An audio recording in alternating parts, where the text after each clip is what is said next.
Just இந்த ரீடிங்கில் வந்து நம்ம பார்க்கலாம் உங்கள் பர்சனோட ஃபீலிங்ஸ் என்ன அப்படின்ற பற்றி பார்க்கலாம். ஜஸ்ட் உங்கள் பர்சனை வந்து லைக் ஐஸை க்ளோஸ் பண்ணி விசுவலைஸ் பண்ணி பாருங்கள். அவங்களோட ஃபோட்டோஸை நீங்கள் வந்து ஜஸ்ட் இமேஜின் பண்ணிக்கோங்க. ஓகே, ஸோ லெட்ஸ் சி உங்கள் சைட்லேருந்து அவங்களோட சைட்லேருந்து என்ன ஒரு மெசேஜஸ் உங்களுக்காக வருதுன்னு பார்க்கலாம். ஓகே, ஸோ இந்த பர்சன் லைக் நீங்கள் ஏதாவது இனிஷியேட் பண்ணணும், நீங்கள் ஏதாவது கம்யூனிகேட் பண்ணணும் அப்படின்றது தான் அவங்களோட எதிர்பார்ப்பாக இருக்குது. ஓகே, அண்ட் சம் கேசஸில் வந்து பார்க்குறப்ப அவங்க மனசில் அவங்க என்ன நினைக்கிறாங்களோ அது உங்ககிட்ட வந்து ஷேர் பண்ணணும் அப்படின்றது ஒரு எண்ணமாக இருக்குது. பட் ஸ்டில் ஆனால் அவங்களுக்கு வந்து என்னன்னா அந்த ஒரு ஃபம்பிளிங் எனர்ஜி தான். அவங்களால வந்து அதை அவங்களா எடுத்து ஒரு விஷயம் பண்ண முடியல, அவங்களா தைரியமா எடுத்து ஒரு விஷயம் பண்ண முடியல. அவங்க இன்ஸ்டெட் வந்து என்னன்னா லைக் நீங்க ஏதாவது பண்ணணும் அப்படின்ற மாதிரி தான் அவங்களோட எதிர்பார்ப்பா இருக்கு. ஸோ நீங்க ஏதாவது ஒரு சில சைன் நீங்க அவங்களுக்கு வந்து கொடுப்பீங்க, நீங்க ஏதாவது ஒரு சில இது அவங்களுக்காக ஏதாவது ஒரு ஸ்டேட்டஸ் வைக்கிறதோ இல்லை உங்களோட ஃப்ரெண்ட்ஸை விட்டு நீங்க வந்து லைக் அவங்க மேலே ஸ்டில் நீங்க இன்ட்ரெஸ்டா இருக்கீங்க அப்படின்ற மாதிரி.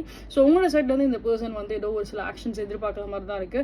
But anyways like when comes to the feelings வந்து பார்க்கும்போது ரொம்ப ஒரு பாசிட்டிவான ஒரு ஃபீலிங்ஸாக தான் இருக்குது அவங்களோட பர்சனோட சைட்லேருந்து. So these are thing I can see from your person's side. Claim this reading by commenting 222.